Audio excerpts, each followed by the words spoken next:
And we are live. Over to you, Sam. Hi everyone. Thank you for joining us with our live Q&A. Tonight we're going to be talking all things Shattered Destinies and Starfall. And is it just me or is it weird that I'm talking and not Glenn for the start of I know. the game? It's okay, we'll settle into it. So grab a drink, get comfy, ask questions in the chat and just say hi. We'll kick off with some introductions. So I'm Sam and I play Catalina in Starfall. I'll be hosting with Anna tonight. Hello, I'm Anna and I play Aura. Right. And Dan? Hi, I'm Dan. I play Tax, and I'm one of the game designers on Shattered Destinies. And of course, Glenn. Hi, I'm Glenn. I'm the lead game designer, founder of Converge Games, and the GM for Starfall. Great. Okay, so let's just start with the basics. What is Shattered Destinies? Glenn, do you want to kick us off? Another question: who is Shattered Destinies? What? Why? Actually, that is a question. So, Shattered Destinies is a tabletop role-playing system first and foremost, as well as a game universe that we are putting out more other related products on as time goes by, including board games and other related source books for some of our other favourite TTRPGs. The TTRPG came about mostly as it's a dice pool TTRPG system that came about because I just wanted something. Having played many systems over the years, I felt I wanted something that blended narrative and rules in a way that was intuitive for people. I've played games for many years, many systems, and they never all quite did what I wanted them to do. They're either too rulesy for people that weren't quite into the rules part of the game and just wanted to role play, and I found the narrative-led systems were a little bit too narrative for people like me and other people that like a rule, that like to, especially when they get into a system, like to dig into a system and go, oh, I can do this combo and that, and I can build a character. So that's where it came about, and they're just having that blending of narrative and rules mechanics in a way that felt intuitive to people. Right. How long has this been in the making? So this version has been about 2 years in the making. We got to playtesting very quickly, as it became quite apparent that this was a thing that would work. But a lot of my previous design work from other little side projects I've done over the last 10 years or so have come into this. So it's kind of an amalgamation, a final product of various different pieces of work. I think like three sessions into planning, we had the base idea of the bumps of body, mind, presence, to skill. I don't think they were called that, but we had that base idea, and we just scribbled down some skills, talents that might make sense, and went with that. And when that worked as a concept for a little, because all of us have DM'd a little bit, we all kind of just ran little things of just go into the woods and grab a thing. It kind of just worked that time, didn't it? So have you been involved from the start then, Dan? Yeah, the first session that we did. I don't know. I know that you've tried putting things together before, but this time around, yeah. This time it's stuck. Yeah. Dan, that first what session, though. Yeah, it was all me. It was the grindy maths stuff you really needed. The 3 hours talking about different dice. That's the kind of hard hitting stuff. We did spend an entire half a day talking over the benefits of various different dice systems and what would it allow us to do and what the benefit was. And it didn't take us too long to fall upon the dice pool system, and immediately everything just started to fall into place around that.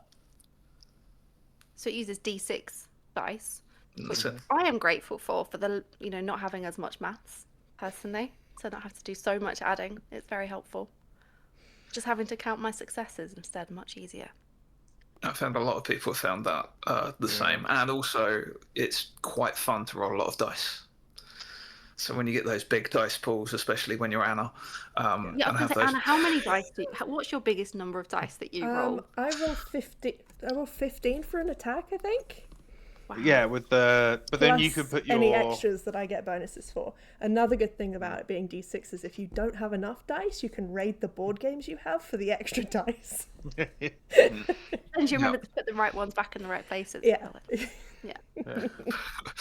The only problem I found with the dice is they were either too small or too big for what I wanted. So we've ended up getting our own dice made, which you see in Mad King's Eye, the standard that I prefer to roll, which are nice, rounded, slightly smaller than the standard, but slightly bigger than like what you call your Warhammer dice with the pips on. I also like numbers rather than pips personally. When you're dealing with a dice pool system, it's a lot quicker when you're just looking for sixes. Yeah, Cool. I think one of my main experiences that I liked the kind of just not adding things up as much comes from a lot of systems where it's like, oh, what is 7 plus 8? Like I'm quite mathsy, I'm quite Really good with tough maths, maths. 7 plus but 8. it's the moment you have to do Woof. it, because combat can be quite dragged out in some systems, and when you're like trying to be fast and then you're like 7 plus 8 and then your brain just doesn't add it up. It's like, no, I've got 4 6s done. Especially if you're into like a late night session or a long one, and then you're just like, oh, I can't do that. Yeah, But you we don't still have have to that. do Line that up my extra. dice, and then I'm like, right, 1, 2, 3. I think so basic. there is complexity there though, but that comes from our dice manipulation system, which leads into the other resources in the game. But something that you don't see much of in games, and I've really enjoyed doing, and it's very hard for me to go back to other systems that don't have it, is the ability to spend resources to make your dice better. I've really enjoyed doing that, especially if you've got other little specializations and having dice explode, because rolling more dice off your rolling lots of dice is always a lot of fun as well. And putting together combos there, that's where the time comes. But I don't think it's big on, it doesn't take a lot of brain power, because you're either adding it or you're not. And it's up to you how you manipulate those dice. And Yes. I think the manipulation of dice is such a role play narrative more than it is a rules thing. Like, yeah, it can be a really rulesy thing, but at the same time, you could just be like, no, this is what my character would do. Like, Tax barely, when he fails, uses resources to do better. It's more like, I've hurt someone, I want to hurt them more. But that's a narrative choice. It's forcing a narrative of the character, which I think it is the most powerful tool of the dice manipulation. And when you say that, and you say you're using resources, you just elaborate. So let's talk about some of those resources that we can use into how we manipulate dice, so that everyone understands. So momentum is your disposable resource, I suppose you could say. Each different calling or subclass, if you like, or main of our 4/6, as we have other things working on. Dan's very busy whiling away on that part of the TTRPG at the moment. Have different ways of generating this resource, and it plays to the strength of that particular calling. So a mastermind who is mentally based, has a mind based as their main stat.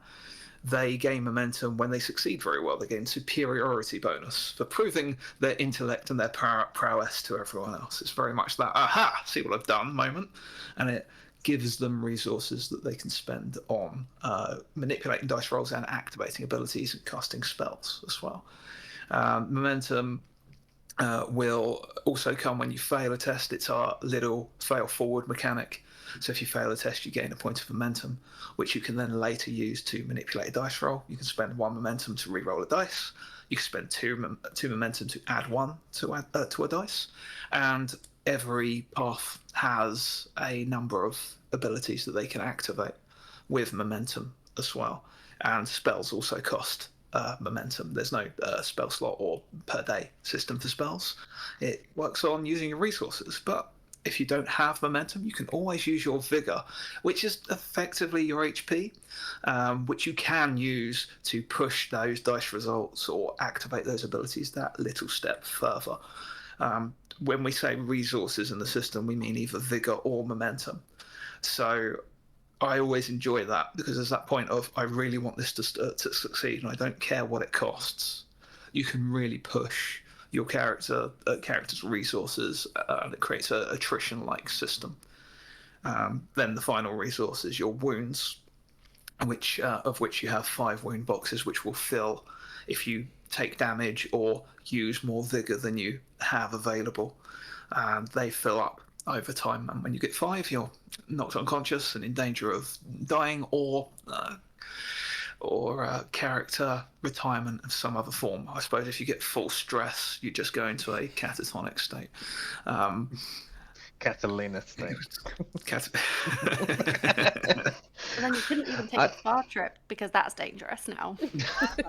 It is with it. That's just me being a little arsehole. That's, You ruined I think things. going back to the early days of us developing the game, we really liked this idea of having like a universal resource. Like, one of the things is that when it comes to fantasy TTRPGs, it's all about doing these fantastical things and being limited by just how many times a day you can do it, and then you just not being able to do it as much. But then you can still take all these hits, and you can take a big spear to the chest, and then you sleep and you're better. But for us, we really like this idea of like, if you want to spend your vigor, it's the idea that you're pushing your body's limits a bit further, which means that you're not hurting yourself. But like, a swordsman can swing their sword and do all this fancy stuff, but an arrow to the face is still going to kill him, So it's about you push yourself and use this universal resource that everyone has, and it will weaken you in some kind of sense, even though it's not physically hurting you, because vigor isn't about your HP, and momentum is just something you can build up, because in battle you're building momentum by doing combos and working with your team, and I think that's one of those things we were kind of looking at, was having this universal resource that didn't just mean HP. It could kind of float between whatever made the most narrative sense. And a good night's sleep doesn't heal you up completely. No. No. I think we started off a lot harder than that. It was. We did. It was a lot harsher, but I found it became a bit micromanagey, and that was the point of. You've got to kind of do away with that a little bit. I still like the idea of rolls to restore your rest, but you should get something back after a night's rest. And this just happened through playtesting. It was very harsh if we spent our groups of players would spend days and days and still not have full vigor. And we're thinking, hang on a minute, we probably need to. There's a point. Downtime is important. That was always part of having the attrition system. Is having a system where you needed to spend time away from adventuring, you needed to go into a town, you needed to go, right, we need a rest for a bit. This has got to happen. Not that we've had one in Starfall, but yeah, get one in Starfall. Let's face it. Well, you could. I'd never stop you having a rest, but that's 4 days of stuff that could happen. Yeah. We found it's worked very interestingly in the other playtests and other games that I've been running, as the party has to think, right, I'm really low on resources now. What do we push? Do we rest? Do we actually spend the time to get rid of our wounds, to recover? Vigor will usually restore on a full night's rest. You might get half, at worst, you'll get half back. So you always have resources to spend the next day. But wounds take a lot longer to heal, especially if they're lasting wounds. If you've gone unconscious, one of your wounds becomes a lasting wound. And lasting wounds take a minimum of 4 days of downtime to heal. And most of them need a special facility that you have to pay for to get that healing. So there's an element of, we need to go to town because our party member has got 3 lasting injuries. So we need to have at least 2 days, because they can probably do okay with 1 wound box filled out for the entire time, but it's a bit too much of a liability. We've had some very awkward moments with various party members on a lot of lasting wounds. I can't remember what our record is from the other game we're playing at the moment, Anna. I think one of our party members must have had like 3 or 4 lasting wounds. Yeah, I think I'm on he's 2. pretty close to death. But he survived, unfortunately, so... Yeah, but it made that interesting thing of like stuff's going to happen, and also it's great for the narrative. Is making the party settle down for some days and having enough activities to make it feel like it's worthwhile. That's why there is a full crafting system that has to be done in downtime. That's why there is contacts and information gathering as well. So there's every party member feels like they can do something. We've made it fairly. I think it runs fairly quickly as well, because you can just multiply. You're spending 4 days doing something. You'll test once and then multiply your result accordingly, and it runs very, very quickly. So you can get through downtime where you're just going to do one thing the entire time. It runs very quickly. It doesn't starve the narrative, but it gives the GM chance to move the narrative realistically along in the world. I found it very difficult in running other systems where the party is constantly go, go, go because they just need one rest and they're back to it. Yeah. To realistically say the narrative will move on at this point, especially when you get to higher levels and they got teleport and stuff and they're just zipping around. And it also forces those tough choices for the party members of like, well, we need to rest, so we have to prioritize things. We can't do everything. Like, we need to pick and choose. We need to let some things go very badly so we can recover. And that's where interesting narrative choices and game comes in, is when the party is saying, well, what do we do? Do we sit and rest? We could do maybe one thing and then have a rest. But if we don't, what's going to go wrong? What do we need to do now? What can we deal with later? And Do we thinking want to about risk ourselves? going into spoilers, in next week's episode, that definitely comes to a head with a couple of characters needing very much to rest, so taking a different path of, a safer path, and something very interestingly narrative happure So There was also the interesting, and you've done it before, I mean, there's spoilers for Starfall, but there was a point where you were quite low on resources, but you had a lot of positive momentum. You had quite a bit of momentum and other resources, and you thought, right, we're just going to go and get this done. And you went into a boss battle, effectively a boss battle, that I did not think you were going to win. Certainly you shouldn't have done, but certain things happened, and you made the best of the situation. Did we win? I don't know. I mean, it wasn't we can lost. talk about that. That We episode came out a little while ago now. Yeah. For anyone's not seen it, though, it's we can maybe talk about that a bit later. Put the spoilers later on. Okay. Okay. Well. So I was going to say, I'm thinking we could flip some questions to you two, because Nick has been asking some questions about some characters. Character-specific questions, but I didn't want to bring them up until we got to that section. Yeah, I'd like to just talk one bit about the system before we move on, and that's one of the other pillars is the background system, which is by far and wide one of my favourite parts of the system. Sitting and generating characters with players has never been more fun. So I can't remember quite where this came about. I think we just wanted something that would realistically enable someone to generate a fully fledged character from birth to starting their adventure with an idea of what they had in between.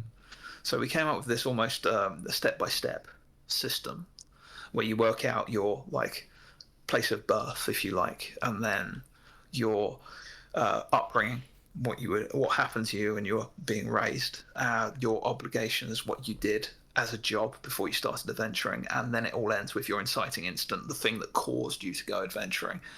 I find that's a really important thing that a lot of systems miss out on. It's like, why is your character doing this? A normal person having a lovely life would not go adventuring. Sometimes, well, for the most part. Depends. That's why we put we put a couple of instances in there that would benefit that, but still gives reasons to do it. And it's not something that's always thought out well about, and it's something I really enjoy, and people seem to really love the background system. A good example of that for anyone who's watched Starfall was Tax is a character completely made up of randomly rolling. The one thing we got given when we made our characters was Glenn asked us amongst ourselves to figure out who's going to be the Glyph Weaver, who's going to be the Juggernaut, who's going to be, the troubadour, etc. And we said, no, Glenn, you decide. So Glenn decided that I'd be a glyph weaver, and that's where the choices ended. From that point on, I randomly rolled everything for tax, and I never really played Dragon Blooded. And I definitely probably wouldn't be playing a wizard with a gun, because that's just not really what I normally do. But it's made a really interesting character that I normally wouldn't play, and I've enjoyed playing. And actually, you find that, like, the roles I had was, I rolled the 50-50 for if he was going to be human or not, which he ended up being not, and then just rolled to find out what that would be. And then I got Nimbarian, which instantly added this whole plethora of lore and information about who this character was, what's around it. You got all this information based on it that Nick's doing extra work on to make even more fully fledged in. Then upbringing Farmstead, and I was like, what the how am I fitting that in? Like, and then I was like, oh, okay, but if there's gum, it's a place of powder and stuff, then you can bring that into, well, Farmstead doesn't just mean you were on a farm. It was like you were on that, like, gathering level of job work. So I went for the mine, and then Diplomat really threw it off. And so it's because of all these things being so different meant I had to really create an interesting narrative of how all those things fit together into the character that I ended up making. But the system allowed me to then just have that there. And then inciting incident being the cursed meant that then I needed a curse to be in there somewhere as well. So it gave really me so many tools for the narrative, and that's what the system does. It does very well, is it gives you a tool from your background, so we can think more about, okay, where you're from. Okay, you're from Nembaria. Well, here's a little bit about Nembaria. And it's like, so they're really heavy on guns, and then that's where you became a gun smuggler, because you were like, well, you know, I work for a diplomat. But what if I was just, you know, diplomatically smuggling guns? Yeah. Yeah, but it created some interesting plot hooks along the way. It was really fun. And I think with Shattered Destinies, unless there was specifically something I thought of playing, I think I found it so much fun to randomly roll a character and figure it out. And I think, like, every campaign that we do, I'm going to do that. So, because it's fun, come up with unique and new ideas every time. Aurora's a farmstead, aren't you? Yeah. I am. You said that you're a hoe, or you? Yeah. I did not randomly generate my character, but yes, I'm also. We're so similar. A worker. It's hoeing from a very young age. Yeah. You've kept most of your backstory like tight until like now. Yeah, I know. There's still a few bits and pieces. I don't think she has that much of a like secret. Just didn't come up. There's a level of Anna just going like, oh, here's something that you might know about. No, what's over here? Just immediately runs away. She gets a little hint of something that's for a backstory, and she runs from it. That's what I'm going to do next time. I'm going to be more of a self-assured character and just avoid everything a lot better. Right. I mean, I've had a lot of practice with Anna over the years. We did a seafaring campaign that was based on a boat. She introduced her character and then immediately tried to escape the boat for the first 2 or 3 sessions. I think it was longer than that. Until she died. Until she died. Yeah, she wanted off that boat from the start until she died. Like, this boat will kill me. She was correct. Should we do character questions? Yeah, let's go. Okay, so Nick's given us an ABC. So yes, this one is for Sam. If Catalina was making music in the real world, what would it be? Wow. As it's been pointed out, most of what I play is screeching notes, and it's awful. Most of the sounds that come out. I love this narrative that you're terrible. So drum and bass. But Catalina heavy metal went to Allcastle University, so I feel like she's classically trained. So I would say her music is more classical, but I would like to think with a more dramatic. Like, oh, Glenn, what are you thinking? What's coming to my head is she just does music for pornos. Is this because me playing in my lingerie? Yeah. entirely your fault, but Yeah. I mean, that was just for my husband. Just playing little. Yeah. No. just incredibly unexpected. And Yeah. but it shouldn't have been. I should have known who I was dealing with. Yes, you should. We haven't had You ask any me, visits. what are you wearing? I say lingerie. You ask Anna, what are you wearing? She says potato sack. You know, Yeah. we're different people. Yeah. Okay. This one's for Dan. Tax is a pretty nervous figure. What is he most afraid of? I saw this question. I was thinking, like, because he's afraid of a lot of things. Like, he's scared of his own shadow half the time, and he is quite scared of like the power he has. Like, he knows he wields magic and guns, two very dangerous things, and he is kind of scared of it all. But I think what he, and this is probably quite a generic like real life thing, but he's probably most scared of the unknown. Like, he's someone who likes to know what's happening, and the moment he's in a situation he doesn't know what's happening is when things get worse. He doesn't really get people. That's why that's why the social anxiety comes out. He doesn't know what people were thinking, so he either just doesn't care or he doesn't want to engage in it, so he just gets nervous around it. But then if he knows, he gets a lot more confident. If he knows what he's dealing with, like, no, the moment he knew Derelix was a bad person, it was like, let's kill her. I don't, there was no if, buts, and maybes. It was like, I know this is worse than just my family and me getting caught gun smuggling, It's the bigger picture thing. I think Tax's fear of the unknown was apparent from the very first episode. That what's in the bag. I was like, Oh, yeah. Immediately. Yeah, I didn't even think of that. That makes a lot more sense. Yeah, he's very nosy. He needs to know what's going on. He's quite neurotic in that sense. And then he finds out and doesn't want to know anymore, which he never found out. Yeah, because now that's something to worry about. Like, he's scared of more than just the unknown. The known is scary too, but it's less scary. Even marginally so. Okay. You could do something about the known. Murder it. Shoot it with a gun. Add it to the long kill list that Tax apparently has. I feel like this is a very Nick coded thing to do, to figure out what number of kills we've had in the game. But I don't know if it would be Aurora or Tax. Maybe we should count it. Maybe I'll go through and find out. Yeah. See who wins. And then I have a question for me. Aurora seems to be searching for something in her life. What do you think she needs to find it? Honestly, just purpose. Like, I feel like the whole of... Obviously, Catalina. Well, really? But you also... Yeah, she's the classic kind of older sibling whose whole goal in life has been to, like, look after her family. And then she lost her whole family, and then she had no purpose. So she's in the process of finding it again. But I think once they're safe, who knows? Maybe she'll continue adventuring. Maybe her and Catalina will ride off into the sunset. Who knows? Who knows? Nah.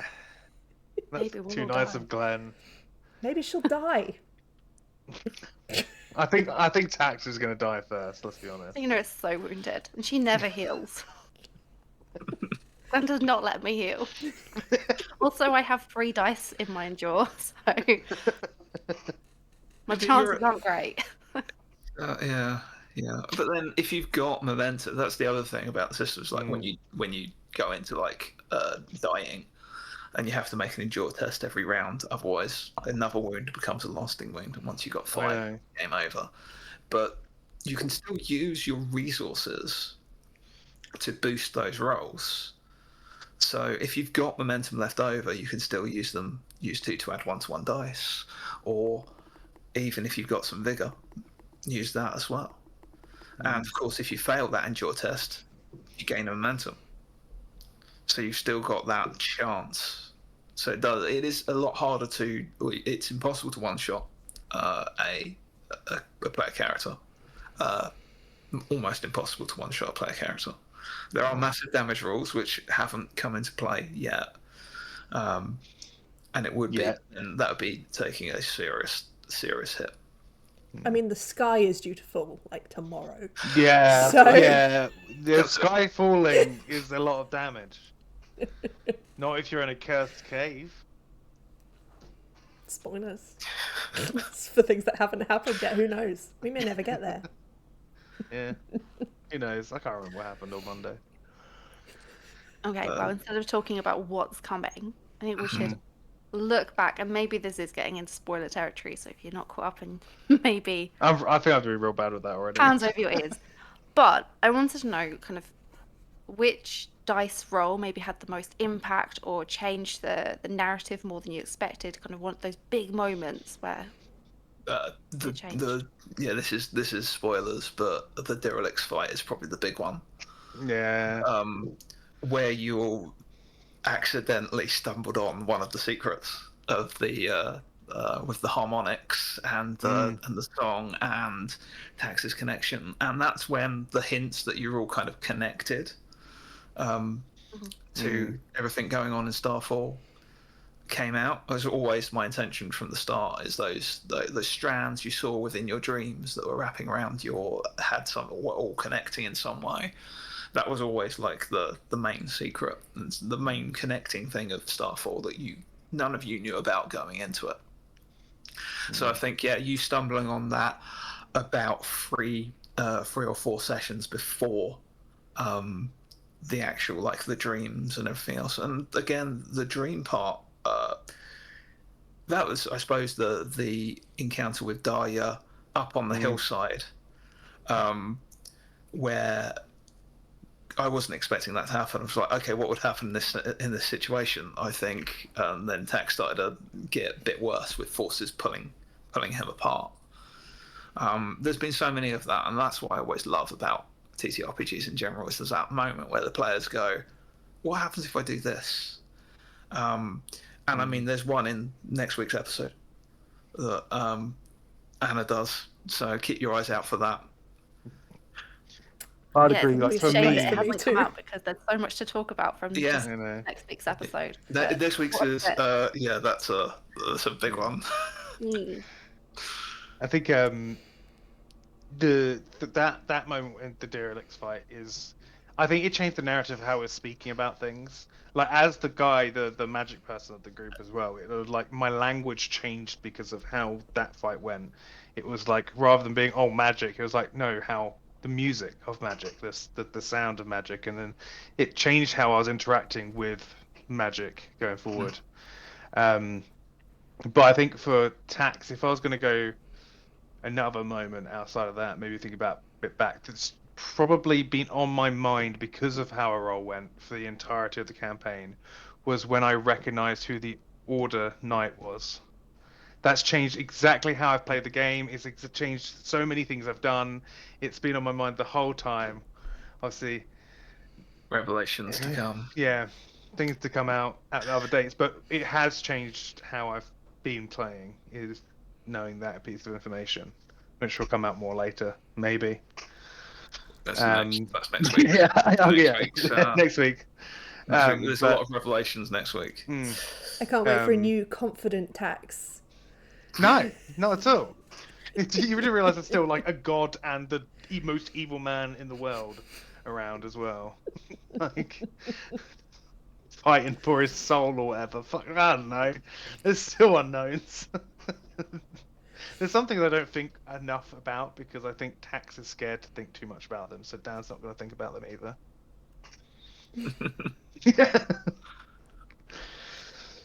Okay, are there any kind of favourite arcs as well? Kind of like not the main kind of narrative, just like kind of sub ones, things that have happened kind of naturally, or...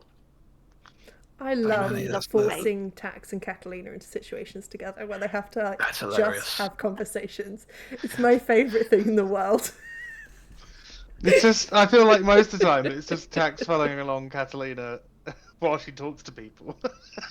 It's just like... So what I love as well is that I didn't know Dan or Anna before we started playing this game, and I developed a romantic interest with Anna's character and a really like arch nemesis type one with that. Like 2 extremes.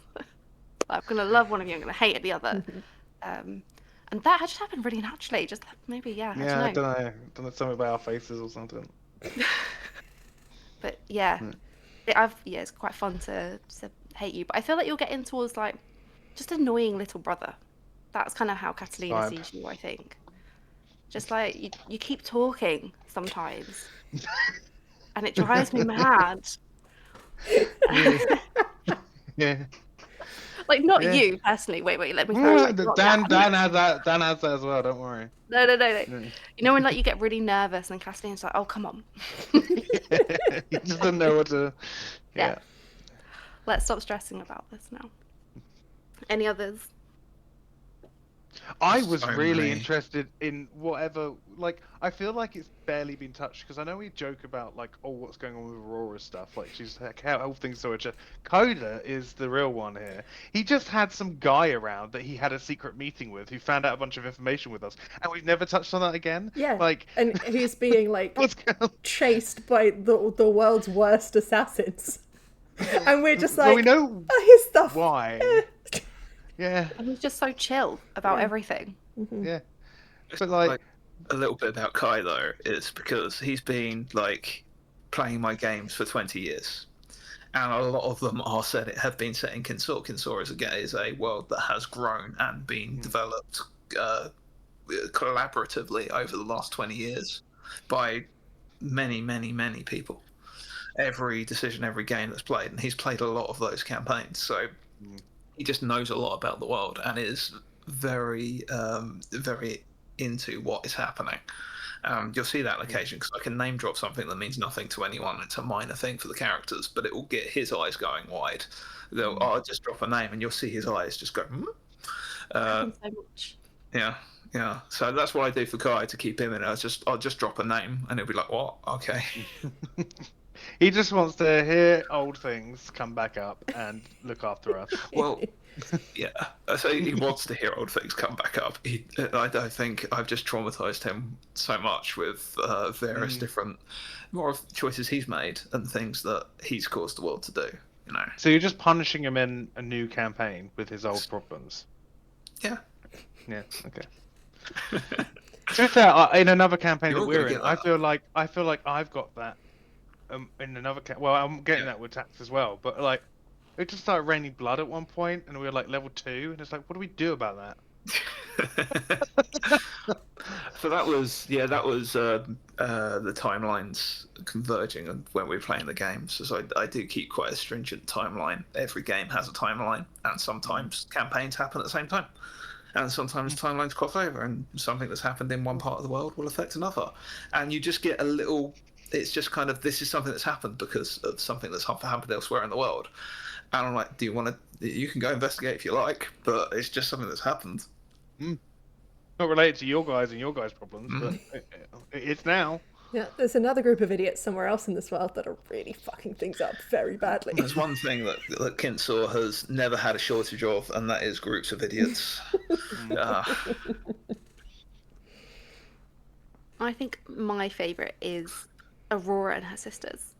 And every time you used to kind of roleplay that, I just get really into it. And you both just roleplay it so well, then I get completely kind of lost. I'm like, oh yeah, I need to say something as Catalina now, but I'm invested. What's going on? See, I learned in the process of this campaign that actually I don't really like one of my sisters that much. I love her. No, you don't like her at all, do you? Daria can absolutely do one. I don't actually. That kind of came through organically as well. It's like you go like, okay, this is what the character's been through, and then you just sort of start playing it out. And you get this a lot with all characters, but especially when it comes to NPCs, you don't really know how they're going to land until you start playing them. The elixir definitely plays evil. Like, oh, Dahlia's actually a full-on sociopath. Yeah. But it's incredibly fun to play. I love it. She's a really fun NPC. Which brings me to my next question.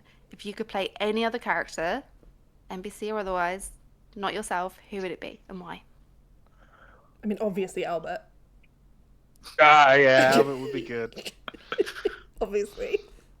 What would he be?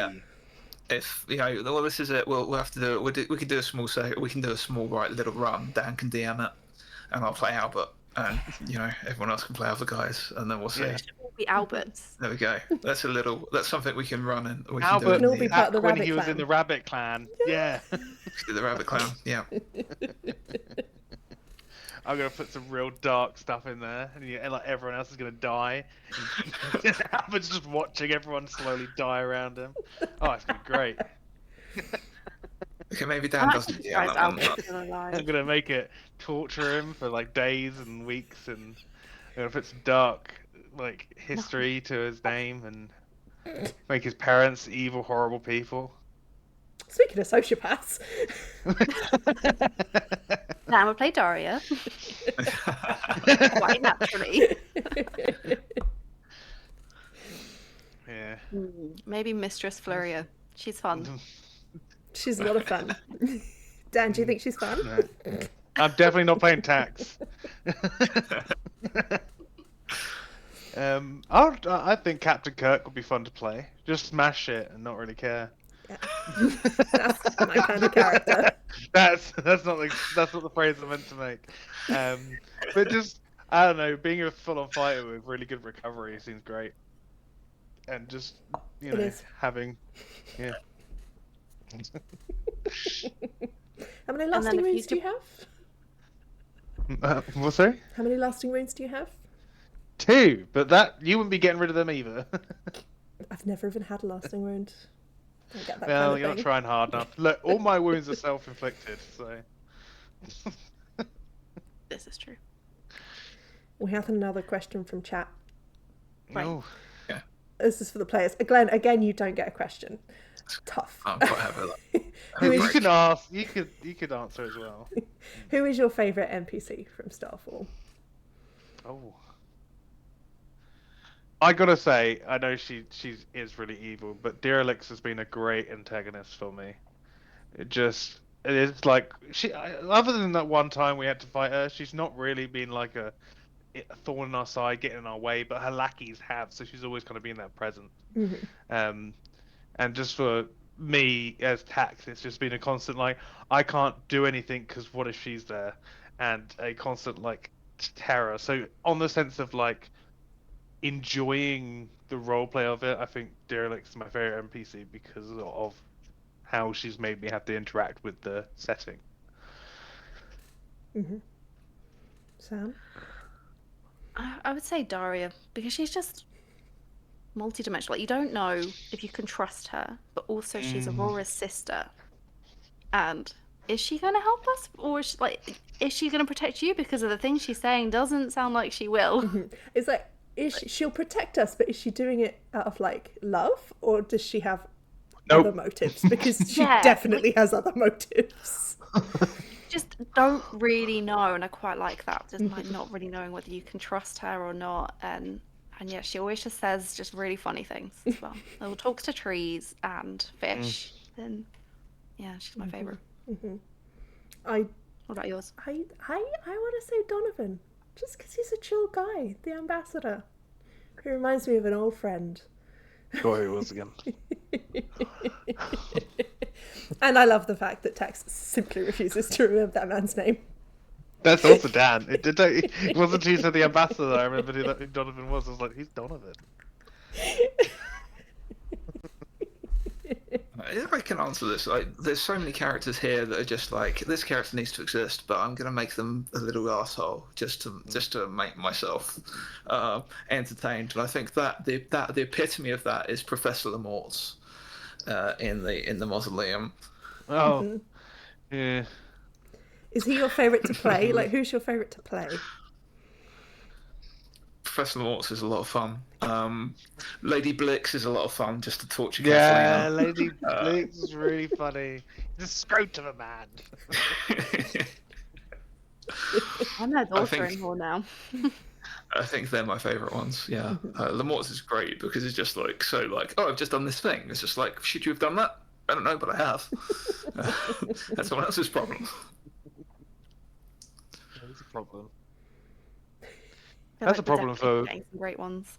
Credits, like post-credits Granny's pretty good. I liked Granny. She's creepy. Mm-hmm. Definitely made me feel like we're definitely falling into some extra trap that we're not aware of because we're dealing with Fey rubbish. I really enjoy Morenio as well. Really enjoy playing Morenio. Yeah. Like all the little clown shenanigans he's got going on with completely normal, absolutely 100% human clowns. Yeah. That's a Aurora's subplot. love for clowns was so random. I love that you threw yourself in and like, take one for the team, guys. Don't worry, you can't mess with Tax. I want in. I want to be messed with. I knew Tax would hate clowns, and I was like, Yeah. how can I make this so much worse for him?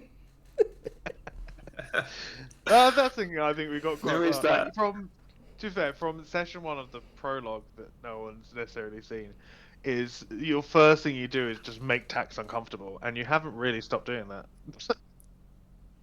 It's to help with your own personal growth. Yeah, definitely. Yeah. We gaslit you a lot in the prologue, which, yeah, I miss doing. Every time that Tax would see some kind of green eyes or something, we couldn't see it. So we just like really made him seem like he was mad. Going back to that question, what's the most narrative roll? Is the amount of times I roll really high on perception checks with green flames and green eyes and green shit, and everyone else rolls low. The dice rolls gaslit me. But it also helped that I could then just play this like paranoid character and then just make paranoid comments and then roll dice and I'm right. Like footsteps, it must be Derelix's people, and it was. I hate that. I hate it when you do that kind of paranoid thing and you go like, it must be this. It's like, shit, it's too late to change it now, isn't it? Yeah, but that's the fun. Sometimes I spout random rubbish that's definitely not true. Yeah, the lightning. Yeah, I'm sticking to it. The lightning was definitely out to get you. Yeah. Yeah, it was. It was green lightning. It wasn't just an environmental effect and one of your party is wearing full plate armor. No, it was coming for us. You were walking around with a lightning rod. No. I refuse. I have a question. Are we ever going to explain to anyone what an embarrassing sheep herding is? Or are we just going to leave I that think as we an might have to innuendo just forever? I think we should just clip that scene and just let it out to the people because it is very funny. It is. It's the sort of weird hijinks that occur when you're just getting everyone together. I mean, I don't think we'll do quite a long prologue ever again. We'll do like a couple of session zeros. I don't know what you mean, like 18 episodes? But that was just us because we were also learning the rules. I mean, and getting to know each other. And obviously, I GM for all of you before, and that's why I handpicked you for this campaign. But it was all seeing, what would work and learning the system for a majority of you. Me and Dan were the only ones that were sure on it, and I think it took about 10 sessions or so before it really came into it. But I think that going into that, because obviously, I mean, I'll put my hands up. I did take a long time to learn the rules, as we know, and I probably still don't fully know them.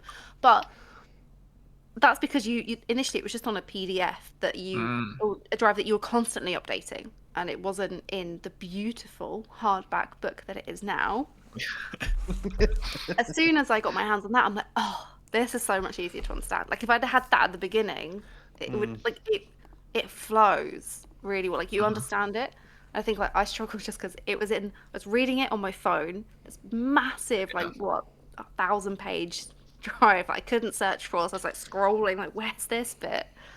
But actually it is a lot easier to learn. We definitely don't need long to learn how to pick Shattered Destinies up, I don't think. Even as someone who I chose to be the troubadour, even though I think I just wanted it because I was the safe choice for me, because I've played bards before and things like that. And so I thought if I just pick a safe character, I can just think about the rules, not too far out of my comfort zone, but actually really simple, really straightforward, and just like you say, intuitive. It all just makes sense as to what you can do. So yeah, it's kind of up to your own creativity of what you can do.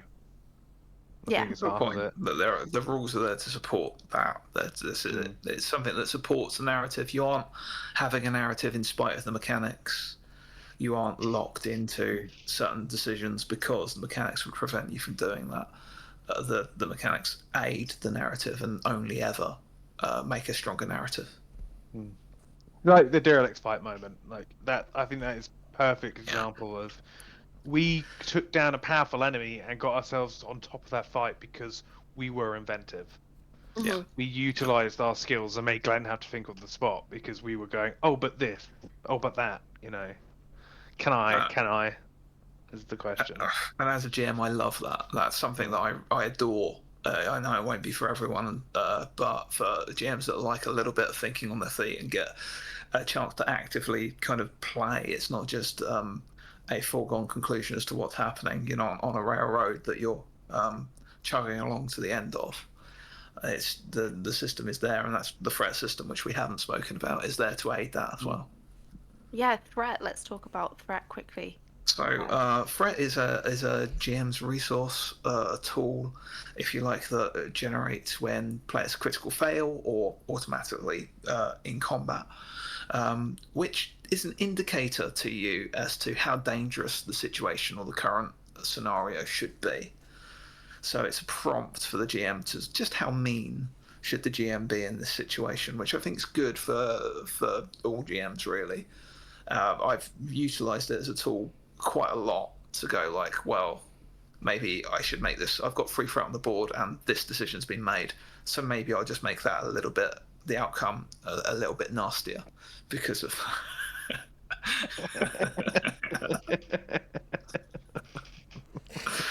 censor that. It's live. What's he doing? Tearing up my furniture. Go on, threat. So it's there if combat begins and there's threat on the board, the threat has to be spent to make the combat harder. Combat balance works really well. Very happy with how that's turned out.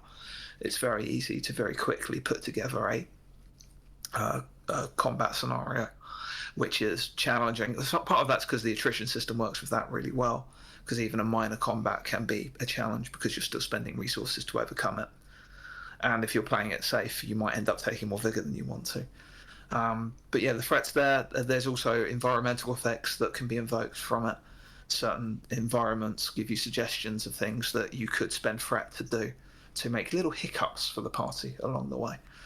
So it is just a way of putting a twist on the story as it comes through, that even you can use threat to make a success, oh, but this also happens.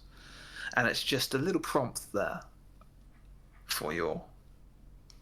I loved when Aurora and Tax were building lots of threats in the tavern that one time, and I was just in a spa just trying to heal my wounds that I don't heal very well, and you thought, you know what, I'll use that threat on Catalina, make her spa trip a little less pleasant. Hey, I went to the face. Tax went to the toilet once and got the wrath of everyone else's threat. All right. Yes, that's true. Yeah. So we all get each other's threat spent on us. So that wasn't aimed at Tax in particular. That situation was, if anyone's ever alone, threat is getting spent on ghost shit. That was always the thing. And to be fair, you I went to the left toilet. Yeah. Ghost shit. Oh, Dan knew completely what was going on.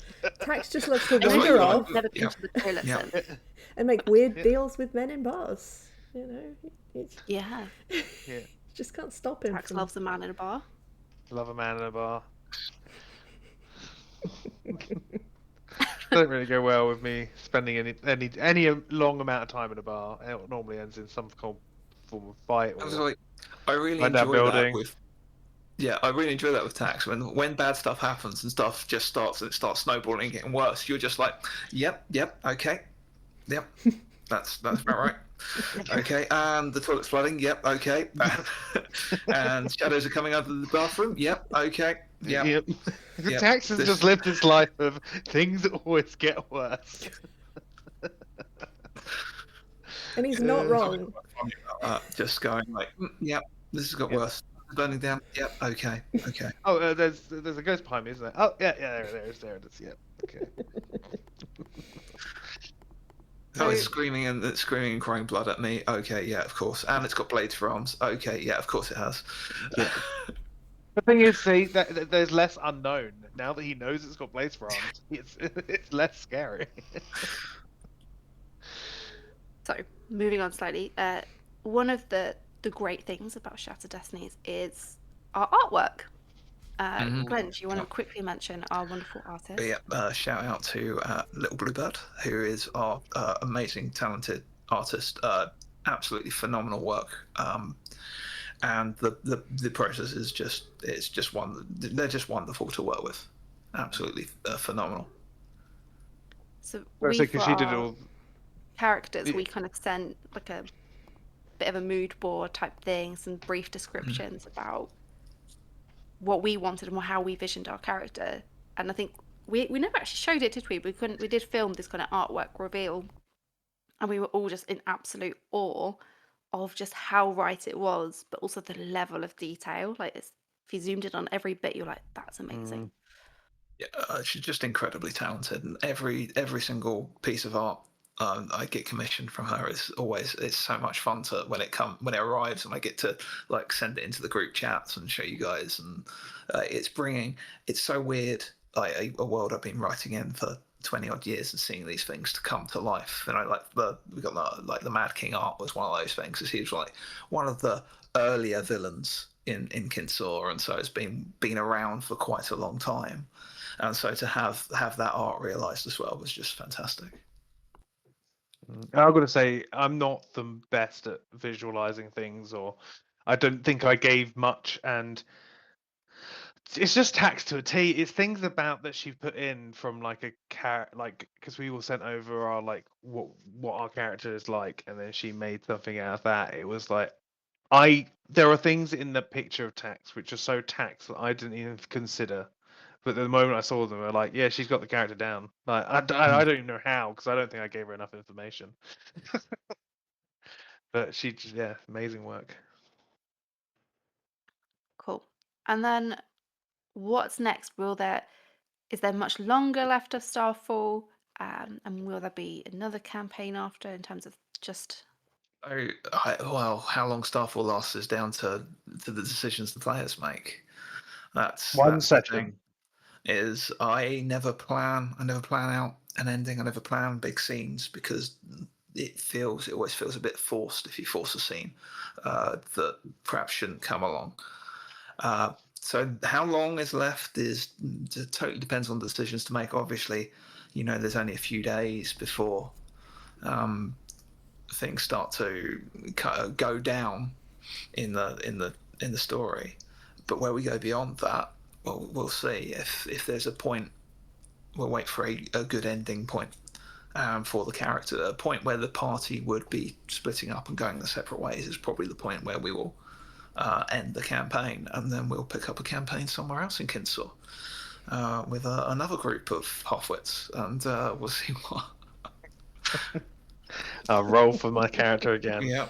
And hopefully this time there'll be more paths to choose from. Yeah, we will start. We will be using it as a preview and testing ground for the additional rule sets that are coming out in the future. Yeah, we've got lots of ideas of where we could go. It's a big old world. There's lots of places that have half-written stories or very interesting things to explore. Are there any you really want to do? There's a few. Medinia is a big one, because there's been a lot of writings being done there. There's a lot of background. It's the source of the wealth of the world. It's got quite an interesting setting and some interesting villains and characters there. But also, I'd like to return to Validus as well, because that is a very interesting place with a lot going on. Lots of politics and infighting and alliances. But there, I could say I could go for every country, to be honest. There's so much in the world to explore, to pick up, plenty more to see. And that's just in Shattered Destinies, but what else is coming next with Converge Games? Oh, we got so much. Part of the everything we do is very much connected to Kinsaw and Shattered Destinies, and so we have the Mad King's Ire, our board game, set in the Mad King's realm. You find yourself with some familiar faces, attempting to survive in the realm that the Mad King has taken control of, a strange, twisting dungeon full of lost souls, some which are probably being delivered by Tax personally, and you must attempt to avoid his ire by conducting tasks that he and his administrators have set in a dungeon crawling, character building game with lots of choices. It's got some roguelike elements. There's a very interesting, fun skill system that comes into play with a lot of similarities to the Shattered Destinies TTRPG as far as the dice pool system works and how combat works. A lot of the mechanics will be familiar to you if you played one from the other. So we're going to head that to Kickstarter at the beginning of next year. And if you play Catalina, Dan, don't kill her. I will. She will die every time. I'm actually playing the campaign version of this at the moment, and I'm playing Catalina. Are you? I am playing a solo as Tax, but the campaign is something of a challenge mode as well, as you might find that things start stacking up against you. It really does take a bit of luck and a lot of tactics to survive for the most part, and sometimes the dungeon will just throw up stuff that will just do you in. You won't be expecting it, and it'll be something you're not prepared for, or you're just in slightly the wrong position. And I really love playing it and how it comes. But then the next time you play through, you might find that little item that just allows you to make a build, which you couldn't have done otherwise, or you might pick up a skill in the right place at the right time that will see you through the dungeon. So yeah, it's a lot of fun. We also have, I suppose I'll announce our next game as well, as we are special previews at this weekend at the CGC Palcotton event, and for Clash of Kinsaw, which is a game of villainous plotting, planning, combat, where you play one of the many villains of Kinsaw, attempting to fight for the power of the Shattered Throne, an ancient power of the first god, so that they can change Kinsaw and reality to their liking and enact their master plan, which is a competitive game where you are plotting, planning, wheeling and dealing, card-based, with still many of the mechanics that you know from other Shattered Destinies games. It's very interesting. Each of the villains plays very, very differently when you get down to it, and they all play quite narratively satisfying ways. Once you get to know some of these villains, you understand how they play and what they do, and there's a slight learning curve, but it's fairly easy to pick up and play. You'll be making small armies of minions and sending them out to enact your schemes, fighting off the minions of other antagonists along the way.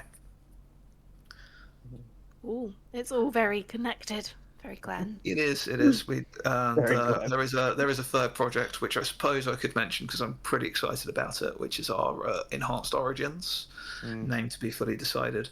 We're taking the Shattered Destinies background generator and turning it into a modular background origin generator for Dungeons and Dragons, which will allow you to create a full-blown character in the Kinsaw setting, should you wish, or import these rules for building a character step by step in any other setting as well. It will allow you to create more well-rounded narrative characters for your campaigns and really assist your DM in building stories with you. So we're looking for Mad King's Ire early 2026. Mm-hmm. Clash of Kinsaw. Probably mid 2026. And then Enhanced Origins, name to be decided.